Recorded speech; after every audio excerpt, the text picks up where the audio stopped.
Good evening दोस्तों। Already in live sessions का benefit काफ़ी स्टूडेंट्स ले रहे हैं। लास्ट सेशन जो लाइव था वो 2 नवंबर सैटरडे को हुआ और नेक्स्ट सेशन जैसा कि आप देख सकते हैं नेक्स्ट सैटरडे 9 नवंबर को कंडक्ट किया जाएगा। इसमें लास्ट सेशन में विकास सर के साथ कंप्लीट डिस्कशन हुई क्वांट पे, रीजनिंग पे, कंप्लीट 2024 के पेपर पे। और अभी फिर से हम लाइव सेशंस के थ्रू आपकी हेल्प करेंगे जिसमें अपने मल्टीपल डाउट्स आप पूछ सकते हैं। 2023 के पेपर को डिस्कस किया जाएगा और इन क्लासेस का आप बेनिफिट कॉन्टिन्यूसली लेते रहें। अगर आपने लास्ट वीडियो मिस किया था तो उसको जाके आप चैनल पे देख सकते हैं।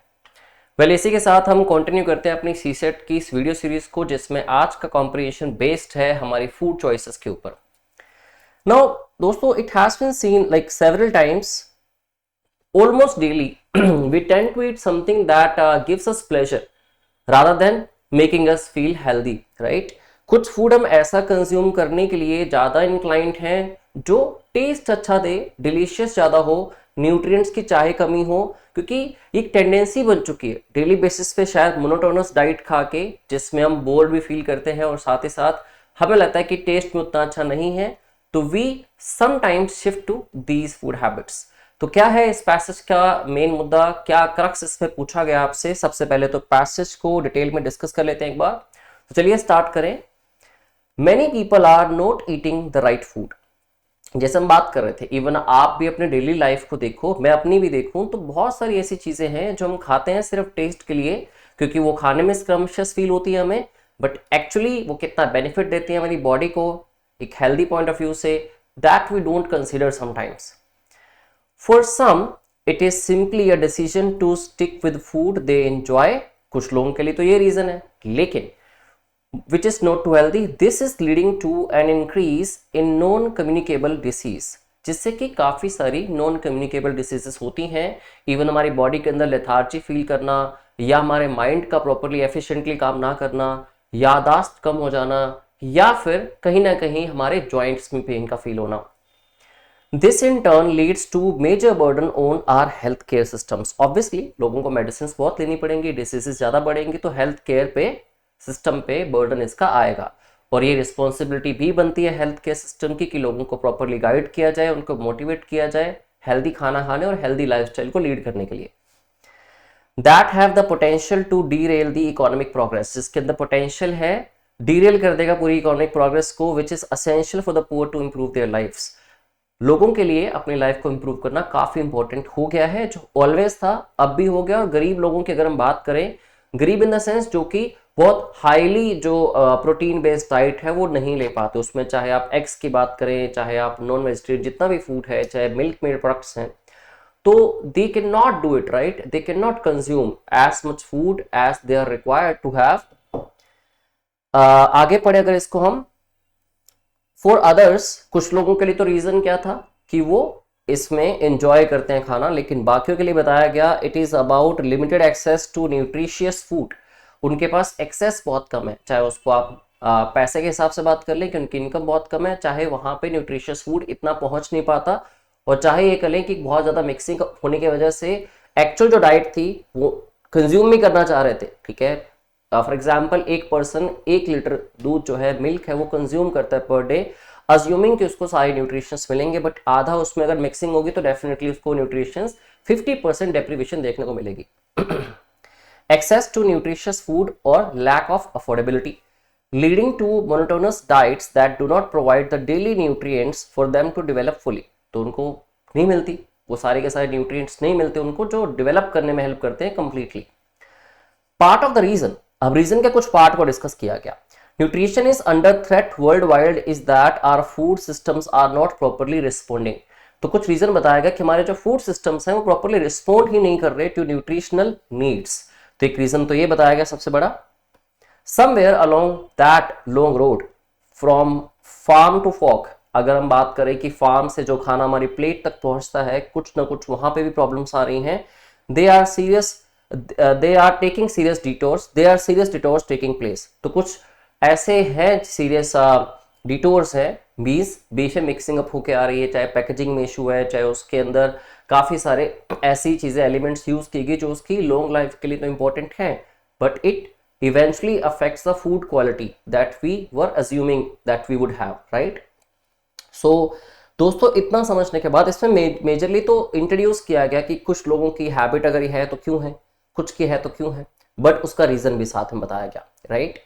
अब देखते हैं कि इसके ऊपर आपसे क्वेश्चन क्या किया गया। क्वेश्चन था क्रक्स ऑफ द पैसेज। अब क्रक्स क्या होता है कि मेन मुद्दा क्या है इस चीज का। क्रक्स हमेशा क्या होता है कि जब भी कोई बड़ी प्रॉब्लम, चाहे वो छोटी प्रॉब्लम हो, चाहे कोई भी एक ट्रेजेडी चल रही है, ठीक है, उसमें आपसे जब पूछा जाता है कि इसका मेजर रीजन क्या है, व्हाटएवर इज गोइंग ऑन, उसकी जड़ क्या है, ठीक है, एप्पल ऑफ डिस्कॉर्ड क्या है।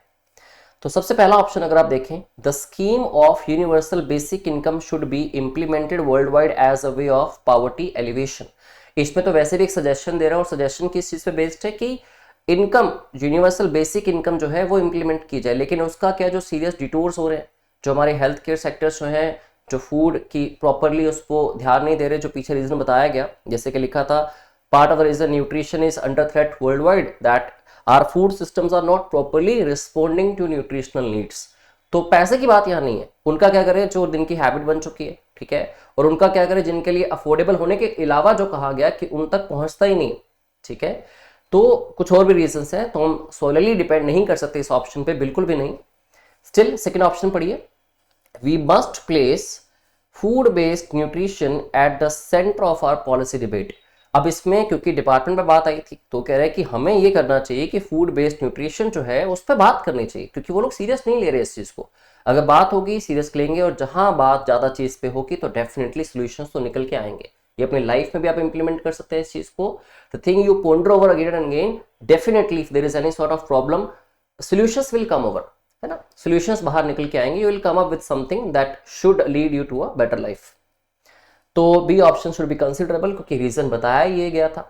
सी ऑप्शन है nutritional status of food should be improved by creating appropriate genetically modified crops. अब दोस्तों यहाँ पे जीएमसी जो है, जेनेटिकली मॉडिफाइड क्रॉप्स जो है, उनकी डिस्कशन कहीं भी नहीं हुई, और ये भी कहा गया कि अगर न्यूट्रिशंस है भी तो कई लोगों तक पहुंच नहीं रहे वो, या फिर कुछ लोगों की हैबिट होगी कि खा ही नहीं रहे, ठीक है, और साथ में रीजन भी बताया गया अगेन कि सीरियस नहीं लिया जा रहा है इस चीज को।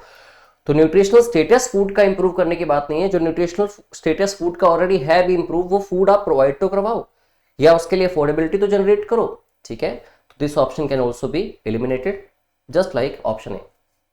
Using modern food processing technologies we must fortify, हमें फूड के अंदर न्यूट्रिशंस फिर से ऐड करना चाहिए, वही कह रहे हैं items with required nutrition elements. इसी सी में जो लिखी बात है उसी को डी में कहा गया कि न्यूट्रिएंट्स और ऐड करो। फोर्टिफाई करने का मतलब है किस चीज के अंदर न्यूट्रिएंट्स ऐड करना है, स्पेशली जब फूड की बात होती है। तो उसमें कह रहा था जेनेटिकली मॉडिफाइड क्रॉप्स, जो actual modern food processing technique ही है, और यहां भी उसको वही लिख दिया using modern food processing technology, हमें ये करना चाहिए। तो अगर दोस्तों आप सारी चीजें कंसीडर करें, और लास्ट में जो रीजन पर्टिकुलरली पैसेज के लास्ट में गिवन था कि मेजर रीजन क्या है कि सीरियस नहीं ले रही अथॉरिटीज इसको, उस हिसाब से क्रक्स ऑफ द पैसेज बनेगा option B. And I hope आप लोगों ने बिल्कुल करेक्ट इसको सॉल्व किया होगा, और फिर भी मुझे अश्योरेंस के लिए एक कमेंट बॉक्स में अपना कमेंट लीव कीजिए कि आपका आंसर करेक्ट था या नहीं था। ऐसा नहीं है कि जिन लोगों का करेक्ट नहीं हुआ वो ना करें, ठीक है, इसमें कुछ भी नहीं है ऐसा कि आप इंसल्टिंग फील करेंगे कि आपका आंसर गलत हुआ। जहां तक मैं एज्यूम करता हूँ 99% लोगों ने जिन्होंने मेरे साथ ये पैसेज रीड आउट किया उनका आंसर करेक्ट हुआ होगा, एटलीस्ट 99%, अगर आपने प्रॉपरली इसको अंडरस्टैंड किया, कॉम्प्रिहेंड किया, प्लस फोकस्ड रहे आप। तो मुझे बताइएगा, बाकी सी सैट के लिए जो सक्षम कोर्स हमारा कंप्लीट कोर्स, रिकॉर्डेड कोर्स, वो उसका बैच 2 स्टार्ट हो चुका है, क्योंकि आपको पता है कि अब आगे नया साल आने वाला है और प्रीलिम्स बहुत दूर नहीं है 2025 का। ऑलरेडी 4-5 महीने हम निकाल चुके हैं, और 4 से 5 महीने कम से कम आपको एक बेसिक प्रिपरेशन के लिए चाहिए, प्रैक्टिस के लिए भी चाहिए, टेस्ट के लिए भी चाहिए। तो अगर आज से आप डेली का 1 आवर 1.5 आवर इन्वेस्ट करना स्टार्ट करते हैं सी सेट पे, तो आई एश्योर यू कि सी सेट की वजह से आपका 2025 का प्रीलिम्स तो नहीं रुकने वाला दोस्तों, ठीक है। तो चलिए फिर मुलाकात होगी आपसे, तब तक के लिए सी सेट के लाइव सेशंस और इस वीडियो सीरीज को देखते रहिए, जितना बेनिफिट हो सके just get it. Okay, thank you very much, have a good day.